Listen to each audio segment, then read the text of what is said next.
existe um conjunto muito grande de motivos que mostram tanto o abuso de poder no exercício da presidência da Câmara, como um conjunto de desvios ético-morais que indicam que o deputado Eduardo Cunha não deve continuar presidindo a Câmara Federal do país. E esta é a nossa expectativa em relação ao Supremo, que o Supremo faça esse julgamento. Se o Supremo entende que todos os motivos que estão sendo trazidos a esta casa são insuficientes para afastar Eduardo Cunha, ele tem que dizer isso ao Brasil. E a segunda questão é dentro do parlamento. Nós estamos defendendo uma série de partidos, e conversamos ainda hoje sobre isso, uma obstrução total enquanto Eduardo Cunha for presidente da Câmara Federal. Ou seja, não votarmos mais nada no parlamento, na Câmara Federal, enquanto ele não for afastado da presidência. Porque ele não tem condições de conduzir a casa. Ele conduz a casa de forma ilegal, ele conduz a casa através de acordos que ele compõe de maioria, conduz a casa prejudicando o interesse público.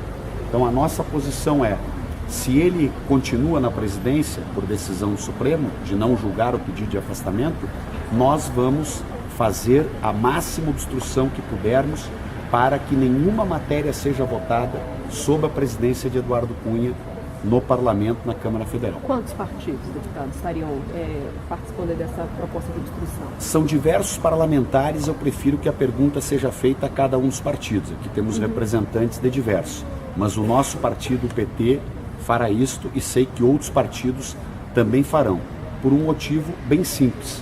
Não há legitimidade para que ele continue conduzindo votações no parlamento.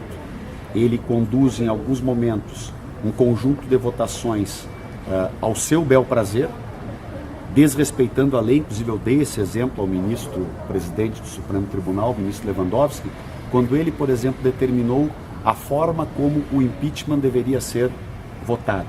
Ele cometeu ilegalidades graves, que foram corrigidas depois por análise do Supremo. Então houve abuso de poder. E do meu ponto de vista, já foi um absurdo inaceitável para a democracia brasileira que um réu no Supremo Tribunal Federal tenha conduzido um pedido de impeachment, que eu considero um golpe constitucional, tenha conduzido um pedido de impeachment para afastar do governo uma presidenta contra quem não se comprova um único crime. O deputado Eduardo Cunha está virando o Brasil de cabeça para baixo. O corrupto, o ladrão, o que tem contas do exterior, é o juiz que conduz e lidera o processo de cassação, de tentativa de cassação de uma presidenta honesta. Será que o Brasil vai continuar assistindo isso de braços cruzados? Agora, deputado, hoje os deputados Osmar Serralho e também Elmar Nascimento disseram que vão se manter isentos na CCJ. O senhor acredita que isso vai ser possível, já que é do conhecimento de todos que eles são realmente aliados do deputado Eduardo Cunha?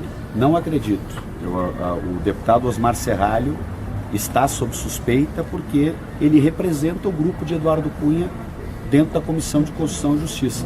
Ou seja, nós temos de fato este problema no Parlamento brasileiro. Tudo está sendo feito ali, inclusive os acordos que levaram à votação do pedido de impeachment da presidenta, a votação do golpe, tudo está sendo feito com base em acordos que incluem a proteção a Eduardo Cunha. E a proteção vai nos mais diversos sentidos. E isto foi um dos argumentos que eu coloquei, outros parlamentares participaram também ativamente desta conversa muito positiva com o presidente do Supremo Tribunal Federal. Ele constituiu uma maioria de forma artificial, do meu ponto de vista, e com esta maioria ele está exercendo o poder de presidente, abusando do cargo de presidente de um poder para atrapalhar a democracia do país. Então, é algo que só o Supremo pode, na minha opinião, nos devolver a um processo de normalidade. Porque alguém poderia perguntar, por que a maioria dos deputados não caçam Eduardo Cunha? Porque ele tem domínio sobre a maioria da Câmara, através de um conjunto de mecanismos, muitos deles ilegais, alguns inclusive imorais, mas ele constituiu esta maioria. E inclusive foi capaz de, sob o aplauso de muitos, conduzir e liderar um processo de pedido de impeachment exclusivamente, um processo assinado por ele dentro de um ambiente de retaliação política e para atender os objetivos da defesa dele. E até este momento, pelo menos parcialmente, o deputado Eduardo Cunha está sendo um vitorioso neste processo. Para onde vai o nosso país? Se pessoas corruptas como ele passam a dar as cartas e serem vitoriosas, qual é o caminho da democracia brasileira? Muito negativo, do meu ponto de vista, inclusive constituindo um governo totalmente ilegítimo, se porventura o Senado confirmar a decisão que foi tomada na Câmara no último dia 17.